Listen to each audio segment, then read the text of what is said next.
Member from Eastern Westmoreland, your mic is on. Thank you, Mr. Speaker. And I will be asking questions. I hope so. Yes, sir. As long as you are familiar with the same definition that I have for questions. Minister,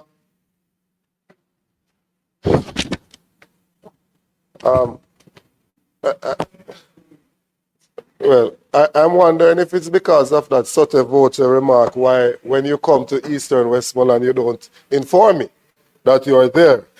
So let us put whatever is not good between us, let's put it aside so we can deal with the people's business.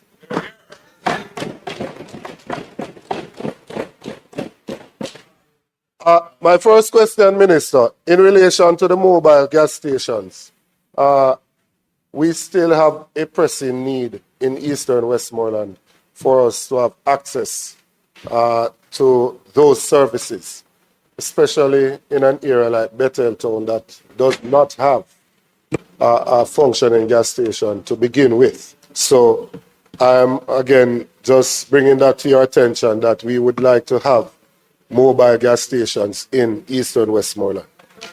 That's one. Two, in relation to the timeline, I'm happy that you have had a subsequent meeting with the CEO for JPS and that you have a timeline for January, because I met with him and a team Saturday. Yes, and he expressed that the videos and the pictures did not justice to the level of devastation. So I'm happy that there's been a further update to the timeline for persons to get electricity. In relation to the generators, I note in your statement that you said, I think it's 561 generators were given to Trelawney, Hanover, and St. Elizabeth. I'm wondering what happened to the parish of Westmoreland, and specifically now in relation to Eastern Westmoreland. Right. Okay, next question is in relation to when we give the percentage from these utility companies, and we say 75% is back and 80%. It's not hard to imagine that you have 75% of whatever services being restored because of the density of Kingston and St. Andrew and St. Catherine, especially Portmore. What I would appreciate more is when we speak to this, if we speak to on a parish by parish basis, because really and truly the impact was really from Manchester, St. Elizabeth, Westmoreland coming around to. Right, because that would give a much clearer picture to us as to what level of restoration has taken place here. And that's Flow, Digicel, JPS, and one of them. In relation to ATMs, which you mentioned, we don't have any ATMs currently in the constituency. And I'm wondering about the possibility of looking at putting some ATMs at the police station. There's an issue in Darlington where some bandits went there, and since then we haven't had any. But there is a functioning police station in the major towns. And so it should be difficult to sit there because I suspect that these bandits would not be bold enough to attempt to rob somebody on the compound of the police station. And as you said, cash is currently king. So if you could look into that, I would appreciate it as well. In relation to the containers that you've said, there's a possibility of retrofitting.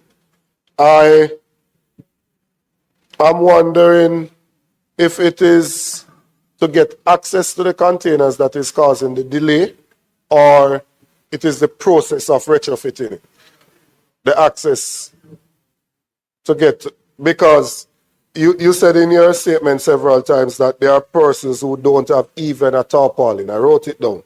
And sometimes when we speak, people, I see some members get agitated at times when we are speaking. Just imagine you have constituents that don't have even a tarpaulin over their heads, right?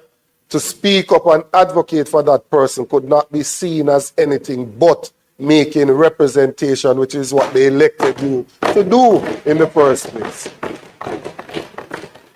right? So, Minister, the mobile gas station, the electricity, the containers, the generators, the breakdown of the restoration of the services and the ATM at the police stations.